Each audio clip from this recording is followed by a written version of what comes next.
Welcome to the November Sustainability Series. We're excited to welcome Ben Hamer from Slipstream to talk about Sketchbox, which is an energy modeling platform to help folks understand how buildings consume energy, and a kind of parametric tool to help evaluate different energy conservation measures. We're excited to welcome Ben to talk about it.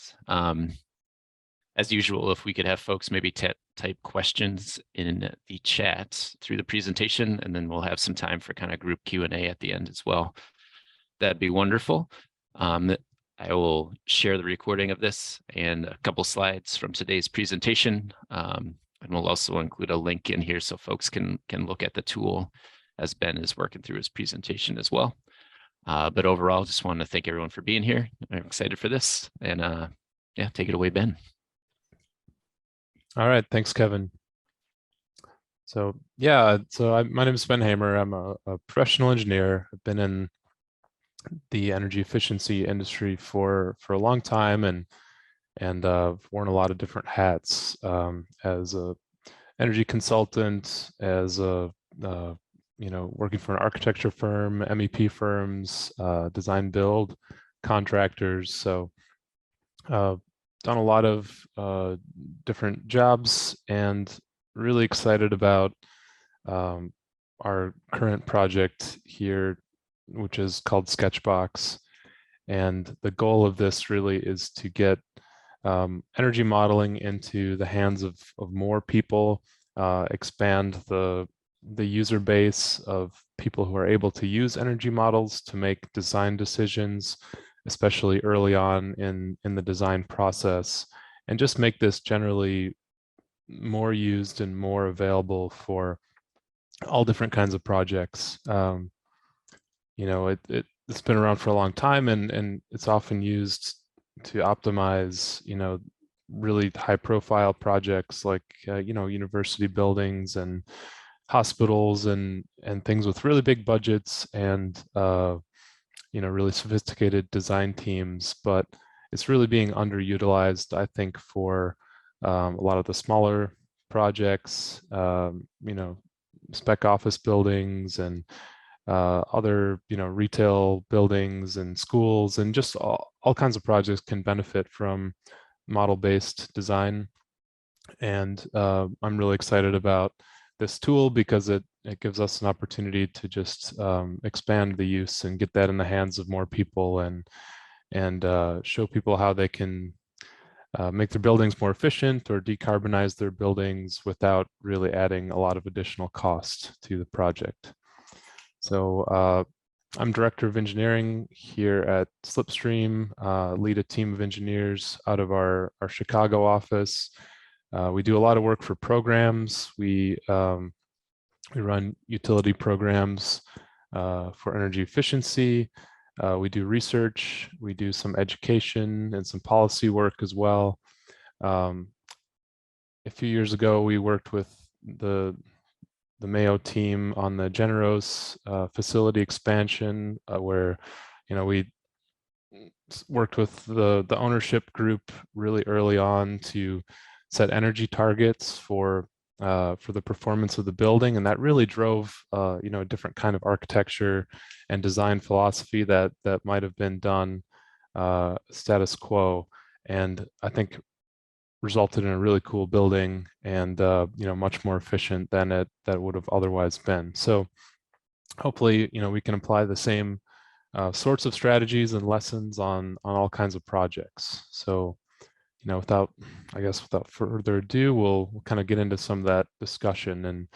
And again, I want to keep this really informal. So if you do have questions, put it in the chat, and we'll try to address those in real time. And I'll leave plenty of time at the end for some discussion. So just a little metaphor. So I'm a woodworker is one of my hobbies, and just recognizing that, to do a job, to build a piece of furniture, or to design a building, we use a collection of different tools, and I think we just need to be okay with that. You can build an entire table with a hand plane if you wanted, and it would just take a very long time, and it just wouldn't be a good use of time or resources. Um, so I think we as engineers, and especially as energy modeling practitioners, we just need to be fluent in skilled in the use of a lot of different tools, which are used in different phases of the process to, turn a tree into a chair, for example. It's the same with building design. You need to use tools that are rough and fast at the beginning of the process, and become more refined, and more detail oriented as you move on into the last parts of the process. And we as energy modelers, as energy consultants and practitioners, have been for the last 20 years at least mostly focused on the end of the process. So putting together these very complicated, very labor-intensive models that are used for code compliance, for certification, things like LEED and Green Globes and Passive House, and all the certifications that you might be familiar with. So that's where we've focused most of our effort in this industry and in this field. That's where all the advances in tool development have really been, is in that last step. But the problem with that is that we're missing these early opportunities to use tools to really make better design decisions. And of course, the earlier you make good decisions, the cheaper it is to implement, the less disruptive it is to the design process. All the cost, all the fees, all the effort associated with building, much better buildings, should really be focused in this schematic design phase, or even earlier in the planning phase. So basically, my pitch here is we need to have some better axes, and we need to be more familiar with their use, and not be afraid to do that, even though you may have to build more models later on in the design. It's still just such a valuable effort to get a design going in the right direction. So I'm going to switch over. I can talk about this really quickly. So Sketchbox is at a high level, it's a web-based interface and a cloud-based interface for modeling tools that already exist, that were produced by the US Department of Energy. So in this case, it's the DO2 platform, which is the same energy modeling engine that's used by eQuest and some other really robust industry standard tools. And although they're not what's considered to be like the cutting edge of energy modeling engines, they're kind of workhorses. They're fast and they're reliable, and they're definitely good enough for the kinds of rough early modeling that we're really optimizing this tool for. So we've been using this internally for 6 or 8 years or something, in various forms, and it's been evolving. And we originally built it just for ourselves, so we could do better, faster work and be better energy consultants here at Slipstream. But a couple of years ago, we realized that we've done something kind of special here, and it's worth sharing with the world to further our impact and promote our mission of providing climate solutions for everyone. So we made some improvements recently. Now we've made this public, so anyone can go get a free account. And we also have a low-cost subscription-based model, which we can touch on. But really, we designed this to be accessible. So we want to try to minimize the jargon and the industry-specific knowledge that goes into energy modeling, provide a more intuitive workflow, something that can be used, on any computer without installing software, any phone, any tablet. It's kind of cool to be sitting in a design meeting and doing this in real time, instead of waiting 2 weeks for results. It's applicable to, I would say, 90+% of projects. There are some things that I wouldn't necessarily use this for. Really complicated hospitals and laboratories, can benefit from this type of early analysis, but really do need more detailed models to be built later. But something like retail buildings, office buildings, multifamily mixed use towers, some of those buildings are pretty simple. They have simple HVAC systems, relatively simple programs and geometries, and you really don't need anything more complicated than this.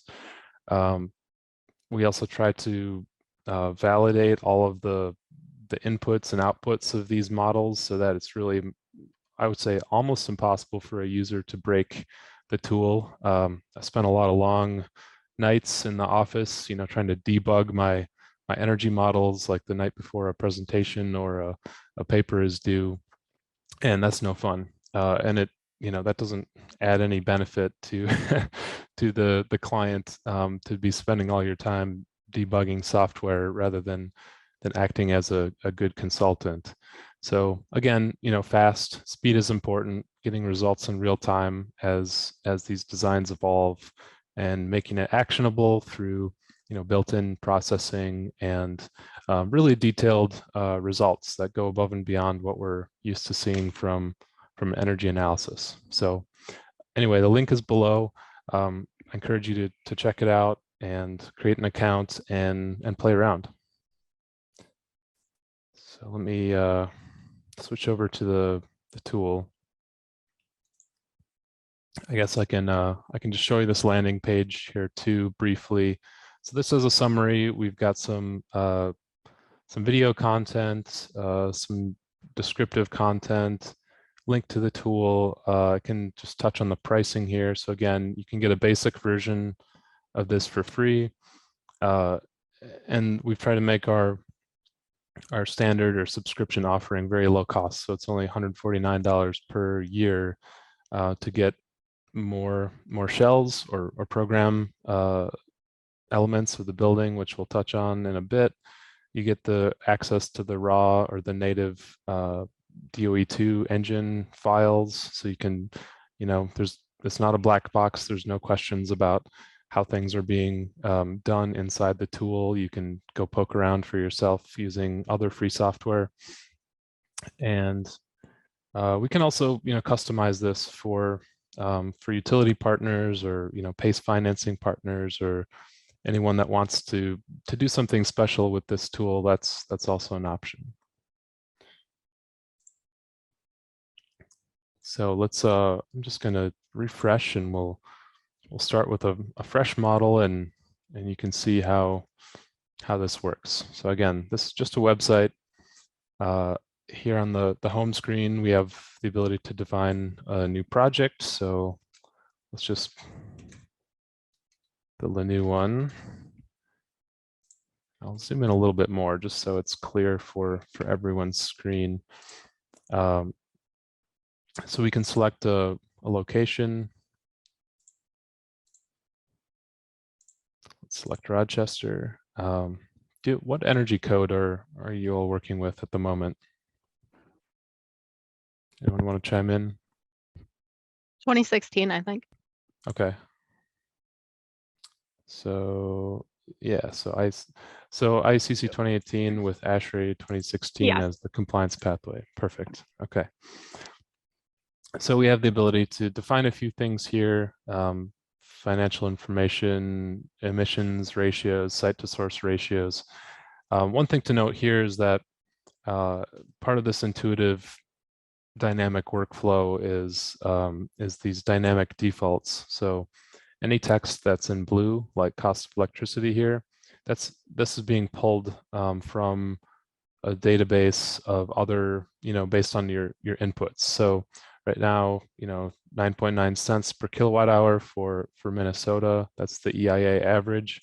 If I change this to, somewhere where I know electricity is really expensive, like Hawaii, that's going to jump up to, 25 cents a kilowatt hour. If I know that I have better information for my project, I can override all of these defaults. Let's say I know it's 21 cents for my project. So that value turns from blue to black.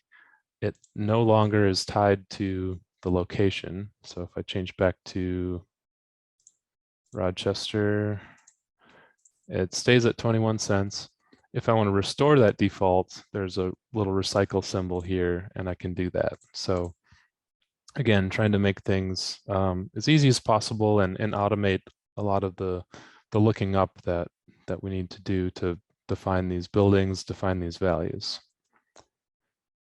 We do have a support forum and some documentation down here.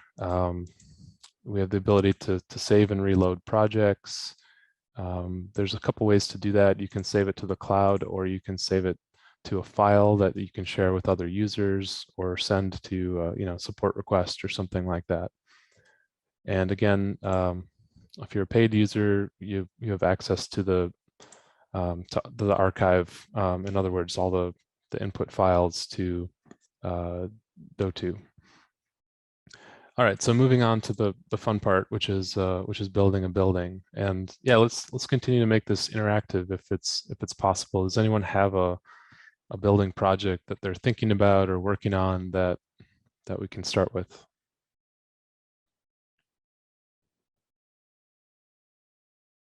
If not, I'll have to make up some goofy building. I could be patient and wait. But I guess we're looking at a high-rise residential building. Okay. 12 stories tall at the moment.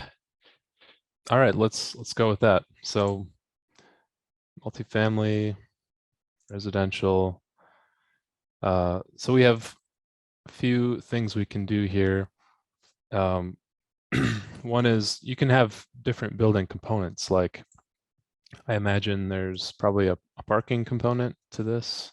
Mm-hmm. So we can add a parking garage. We can add a bunch of different things and stick them together. You can have your distribution warehouse with the office attached. You can have your mixed use towers. You can have different things arranged in different blocks. So I have my parking garage. I can put I can attach retail to this surface. I can separate it. I can stack them on top of each other. I can even put things inside of other things, which can be interesting. Like, for example, sometimes you see that there's some retail that's sort of exists interspersed within maybe a hotel or some other type of building, and it doesn't really have any exterior exposure of its own, but you want to analyze the different loads, the different HVAC systems, and other things that are happening in there that are a bit different than the host shell. But that doesn't really make sense in this scenario, so we'll just stack it on top. Okay, so we can define some things here too. Maybe the parking garage is, I don't know, let's say maybe 10,000 square feet on 2 floors. Does that sound about right? We can play with the aspect ratio too, which is just the length divided by the width. So a value greater than 1 will give you a east-west oriented building. A value less than 1 will give you more of a north-south oriented building. Let's just leave that at something relatively square. So there's our parking garage. We can play floor to floor height. Let's do more on our residential tower. So let's say, I don't know, 40,000 square feet. You said 12 floors. Yep. So looks like we'll have to add some square feet. Yeah, 250,000 maybe. 250. All right. 250,000. And again, these are variables. This parking garage is way too small now, isn't it?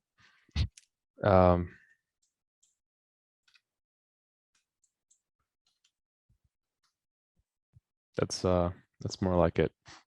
Anyway, as you're working through a real design, you'd spend a little bit more time thinking about these inputs. But again, the purpose here is to be able to very quickly define the geometry, not worrying about every little nook and cranny and facade detail, but just getting the bulk, massing right for the building, and getting on to the the fun part, which is thinking about energy efficiency strategies.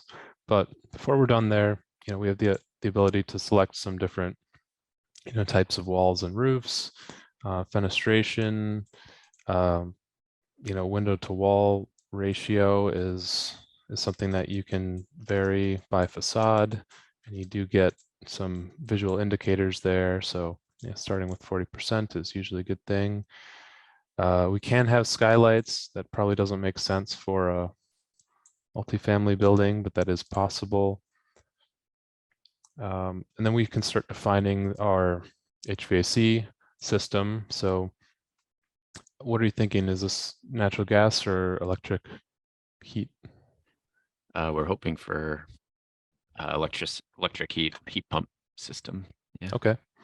Yeah, so within that we have different kinds of heat pumps, air source heat pumps, different kinds of packaged heat pumps. There's water source heat pumps, ground source heat pumps. There's a VRF type system which is becoming more and more prevalent. We also have the ability to have outside air systems, and within that you can choose a gas-fired rooftop unit, which is still relatively common in our climate, or you can have that be similar to the primary system. So in this case, also an air source heat pump type product.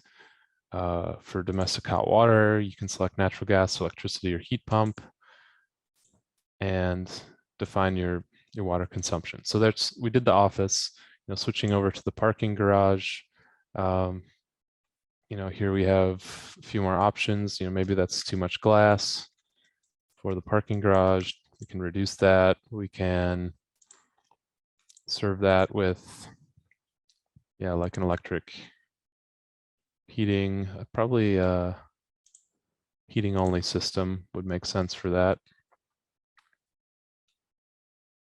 Okay, so we've defined our building. So instead of spending all week, redrawing an architect's geometry in my energy modeling tool, we now have a model, and if we jump over to results, we'll make sure that it runs before moving on. It runs 99% of the time, but this is a live demo, so there's always a chance that something will break. But okay, so so we got our model running with two different shells or program types, and again, I could keep adding these things if we've got some retail attached or restaurant, or there's a hotel component or something else within this project. We can do lots of different things, and even put them together in T shapes or L shapes or whatever makes sense for the project.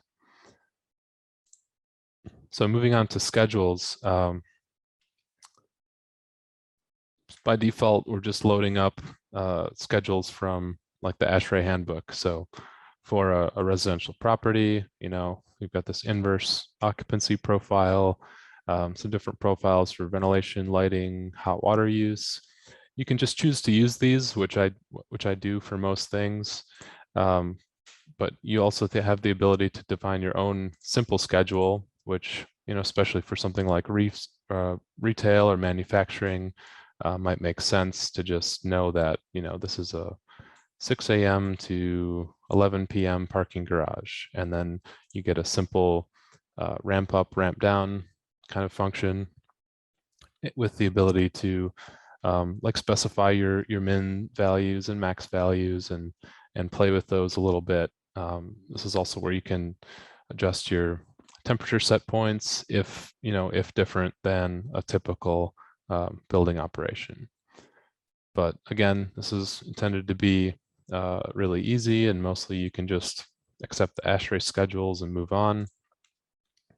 Same with this baseline tab. So all of the values from the energy code that we selected populate into this summary of the baseline building description. So we know that the roof U value by energy code has to be 0.032, wall U value, glazing performance, interior lighting power density. We have different requirements for a multifamily building than we do for a parking garage. So all of these are dynamic based on the energy code. So you can come in here, you can review and edit these. Sometimes there's cause to edit parts of this, like if you want to specify humidification, if you know that your ventilation rate will be a little bit different than the ASHRAE 62 ventilation rate, or you just want to tweak some things, you can do that here. The other reason to use this and come in and make edits here is if you know that you're starting with an existing building. So maybe you have a building that was built 20 years ago. Selecting an older energy code doesn't necessarily capture everything about that building, perhaps. So you could come in here and you can modify your wall U value. If you know you have uninsulated masonry or something like that, you can come in here and make some edits to your baseline. And again, this is just your baseline building. This is your starting point, and the next step is defining our energy efficiency strategies. So again, mostly, especially if it's new construction, we can kind of blow past this baseline tab, check a few things, but know that, all this stuff is getting looked up from the code, which, it saves hours and hours.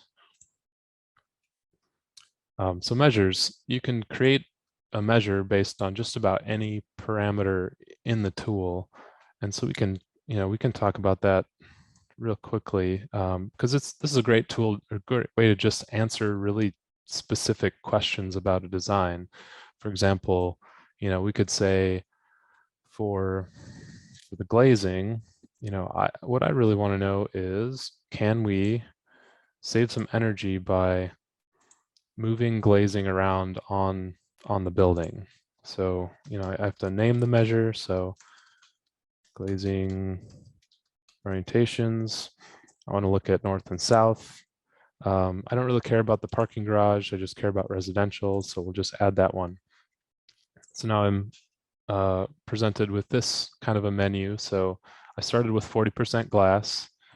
And I know that, high quality daylight is coming from the north. So what if I move some of my glass to the north and take that same amount of glass away on the south facade?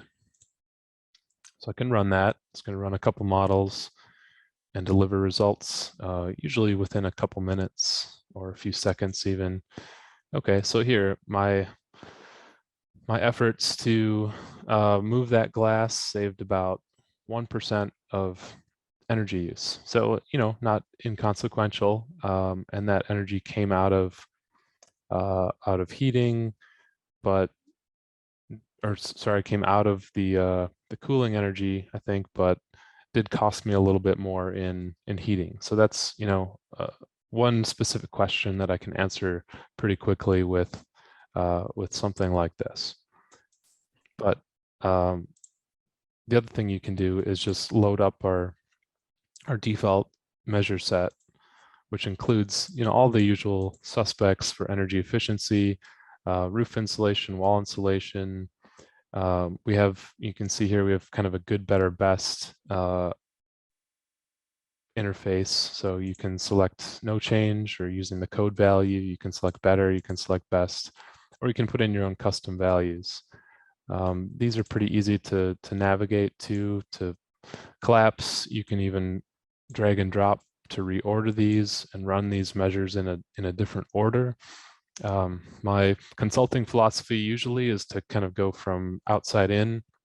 So first optimizing the envelope, then reducing the loads like lighting and equipment, then serving those with the more efficient HVAC system, and finally applying different kinds of controls to optimize those systems. But really, you can look at these in whatever order you want. A common question is, how do these all get combined and rolled up together? We are running the model for each one of these improvements, or each one of these steps or measures. I think that's really valuable because it gives you insight into which of your strategies are actually impacting the energy performance of the design, which is something you don't get in the traditional sort of lead energy accounting approach, where you're just looking at your baseline versus your proposed, and your percent savings, but you really don't know where that savings is coming from, and it doesn't give you a lot of direction in terms of your design decisions. So we run them all individually, and we run them all progressively, meaning that, this upgrade roof insulation measure is an improvement upon the baseline, but the next model run incorporates the roof insulation and the wall insulation. The third model run, incorporates these three. And by the end of the list, you've applied all of the measures in the model and you see the end result, which is your proposed design. That's a little bit confusing potentially. If there are questions on that, I can help clarify further, but that's our approach and our philosophy.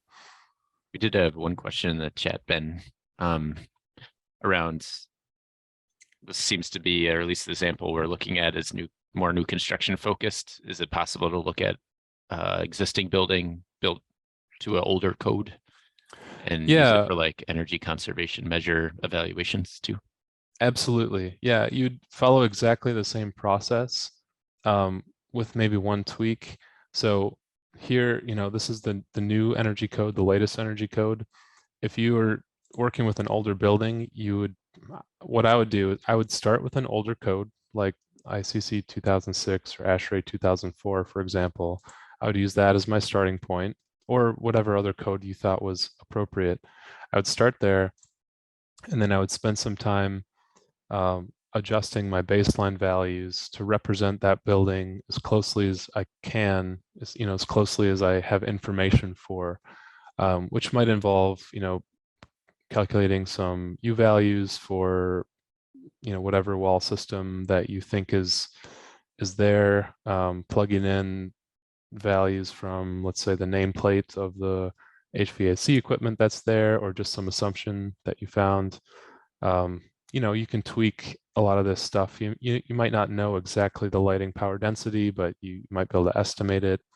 And then when you go to run your first results, and if you have utility bills that you can actually kind of roughly tune and calibrate these to represent an existing building. So, I do that too. I'll play with, this infiltration value, which is, something that's really hard to know or measure in an existing building. I might play with equipment loads. We've got this value for plug loads here somewhere. Where did that go? Here, like 0.25 watts per square foot. If you're working with an older office, that might be close to 1 watt per square foot.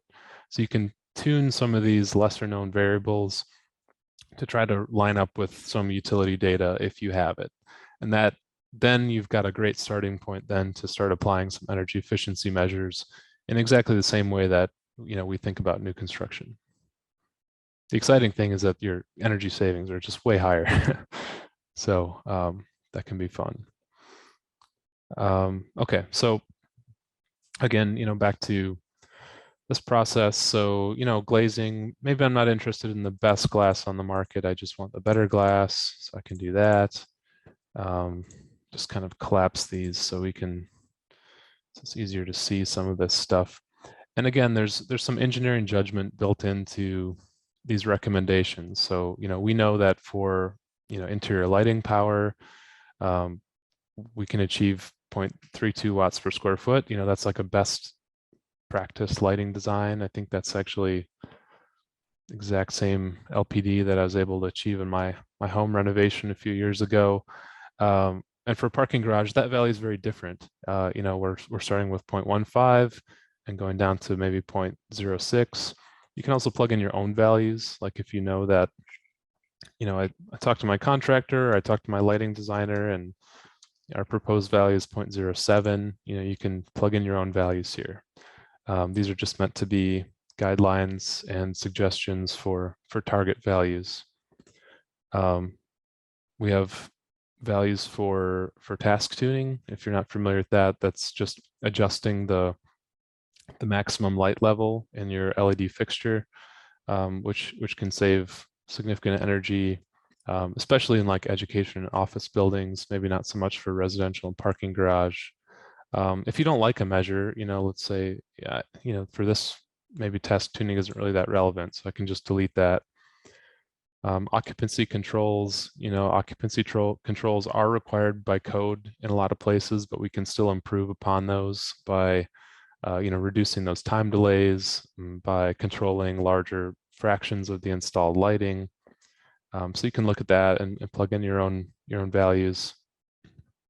Exterior lighting, equipment power, cooling equipment, which applies to the residential but not the parking garage. Heating equipment.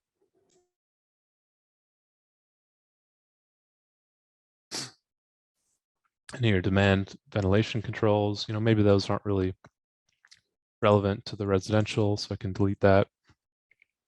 Again, here, low flow fixtures, not really relevant to parking garage. And water heating equipment. Okay, so I have my list of measures.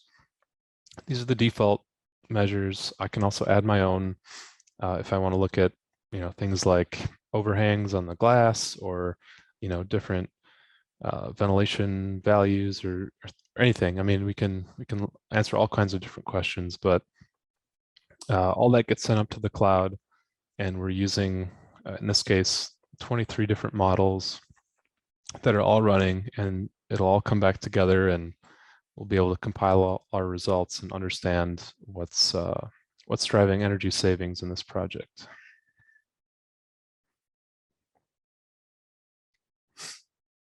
Okay, so high level summary, our net result is 32% savings on energy cost.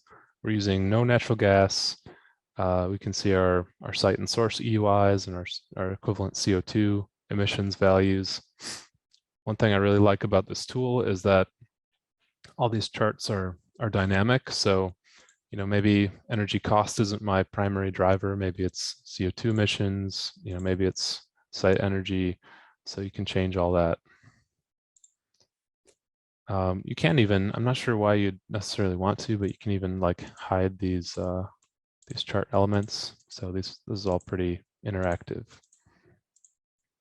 But anyway, this shows our energy use by end use. So heating versus cooling and fans and lights and plugs, and it shows that reducing over time as we apply each of these additional energy efficiency strategies.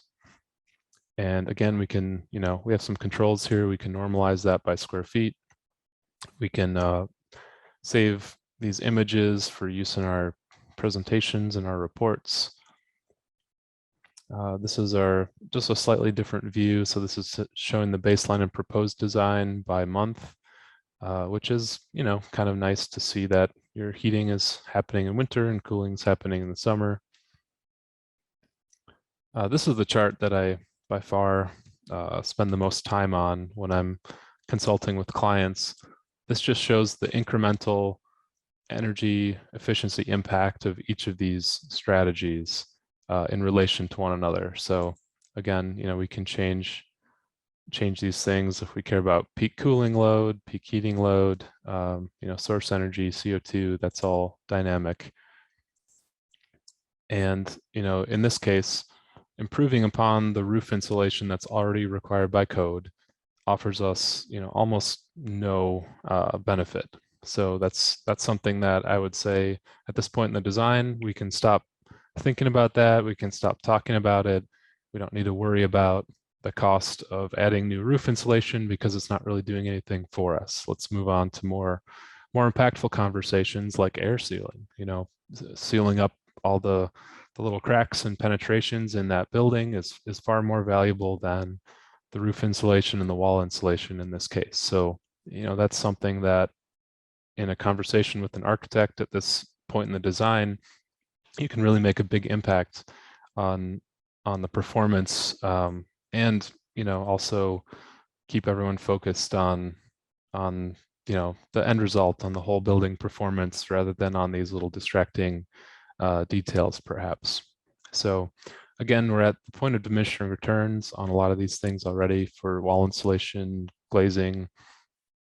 Interior lighting, still a great measure, still really important design feature for almost every building out there.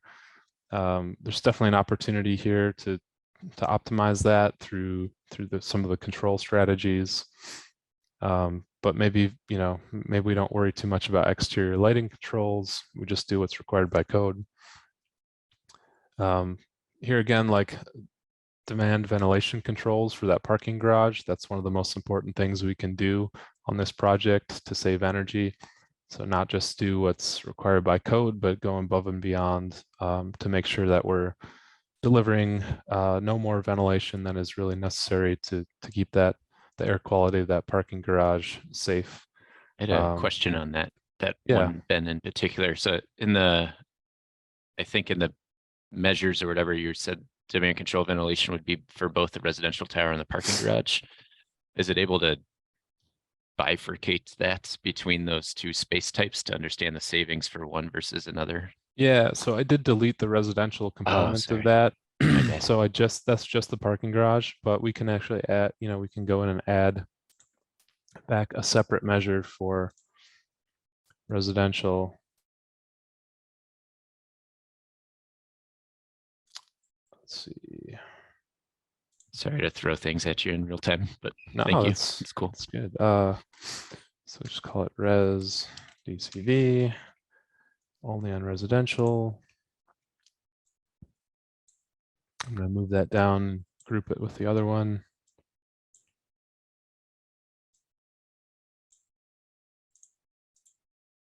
All right. And, some of this you sort of have to take with a grain of salt because, this is just the model is pairing these occupancy schedules that we defined with the ventilation rates. When it comes time to get into the design details, sometimes there's factors here that might result in some different values. So we have to keep some of those things in mind. These are still bulk building models, based on pretty broad assumptions about how the buildings will operate. But still, I think the point really here is to create these order of magnitude type of analyses so that we really understand where to focus our time and efforts.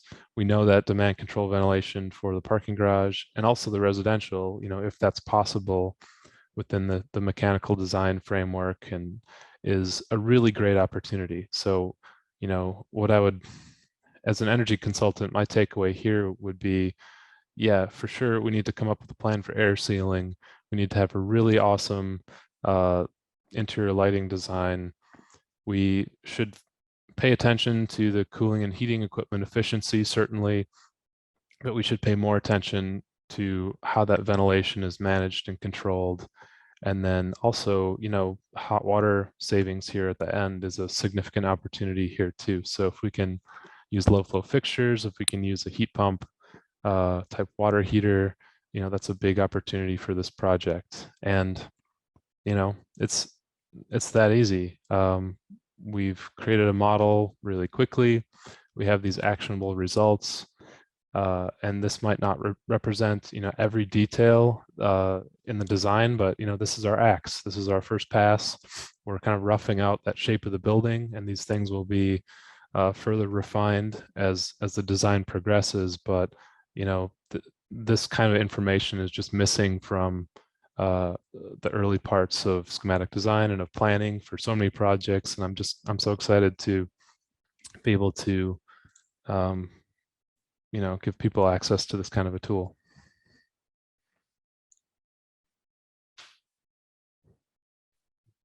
This is great, Ben. Yeah, thanks for leading us through this. I'm particularly excited too, because in Rochester, for projects to access public financing, we asked that they set an energy target and then run parametric runs of an energy model very similar to this tool to help us identify what strategies they're using in order to reach that energy target. So tools like these, I think, will be phenomenally helpful for local designers here to Rochester. Great. I didn't want to break up your flow, but no, if you're open for questions, yeah, I think we've reached a good stopping point. Cool. So yeah, at this point, I don't know if folks here joining have questions for Ben, but fire away if so.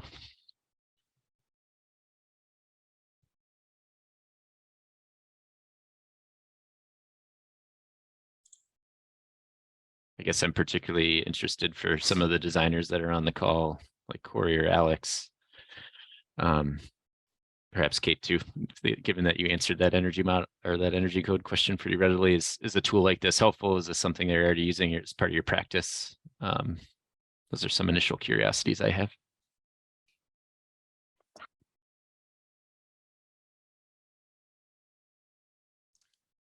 Sorry, was that a question for me or for others on the call?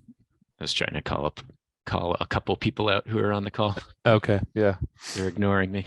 It's all right. For me, I'm not in private practice anymore, but I'm thinking of on the owner side, prioritizing projects for our existing buildings, creating a quick model of our buildings, and then, yeah, coming up with those scenarios of maybe what we should tackle first, different upgrades. And then if we're maybe studying if we should be renovating a building or if we should be building new, I think this tool could come into play with that as well and help us do some of that due diligence. Yeah, we've started planning for some other features here that would make this a little bit easier to use. I described just with words the process of taking existing utility data and kind of trying to match that up to performance. I think it'd be really cool if you could actually just enter that utility data in here, and we have the power of cloud computing, and we could, the tool could even suggest which variables might help you align the model to your existing data. So that's something that we're considering for and planning for, which I think could be really cool. I'll also mention, some of our hopefully soon future upgrades include economic analysis. So the ability to assign like a capital cost to each of these improvements and then see how that plays out for life cycle cost and payback and ROI and all of those exciting things. The same exact framework with embodied carbon and all the things that it takes to build a building and implement all these different improvements and how that plays out over the life cycle. And then the other big thing on our list is having some basic like PV integration, so you can understand whether you've got a zero energy building or if that's impossible based on the parameters of your site and your roof area and your parking area and things like that.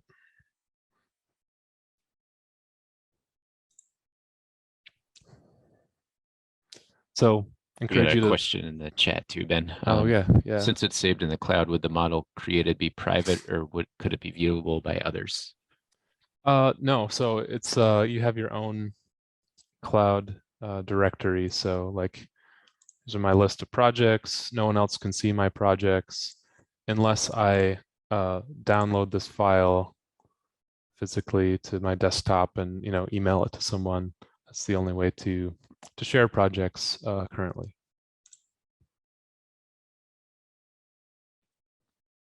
Any other questions for Ben as we approach the hour? Kevin, Dave Reichert. Yeah, go ahead, Dave. So my question would be around residential. It's a nice quick tool. I'm thinking with the Inflation Reduction Act money that's coming out, if you're trying to do 1,000 homes in Rochester and update them, it'd be great to be able to quickly model a home. You can make them all square as long as you could feed them a decent estimate of the R value of the wall, the windows, the roof, etc., and then play with those numbers, right? Yeah. What do you think, Ben? Would that work for something like that for that? So I definitely agree that that has value. It's something that's on our radar. There's a couple things that we need to do before I would recommend using this for like single family residential. First is just the way that we specify the geometry of these buildings. If you're at all familiar with energy modeling, each of these design elements is your typical like 5-zone box. So we've got an interior space and then four outsides. perimeter zones that are each conditioned separately. So we've got Okay. 5 zones per floor that are each kind of separately conditioned with their own HVAC system. When you go to that smaller scale of a single family house, you often have just a single thermal zone with a furnace. So one approach is we could build that single zone component and allow people to access that through this tool. But before we do that, we just want to do some diligence and testing to make sure that the DO2 modeling engine appropriately represents that kind of building type. Some of these commercial modeling tools, when you get kind of that small, things get a little out of whack with like the volume of air versus the envelope and things like that, and you can get some goofy results. So it's something we're looking into and I'd like to do, but we just need to do a little more testing. And it's for residential. There are other decent tools out there for doing things like that, like the HERS tool, and I know some other kind of more residential focused things that are out there. I don't do a lot of that kind of work, but I'm sure there are other ways to do that. But again, I appreciate the suggestion. It's something that we'd like to try to do long term. Yeah. Thanks. Thanks, Dave. Any other questions for Ben as we wrap up here?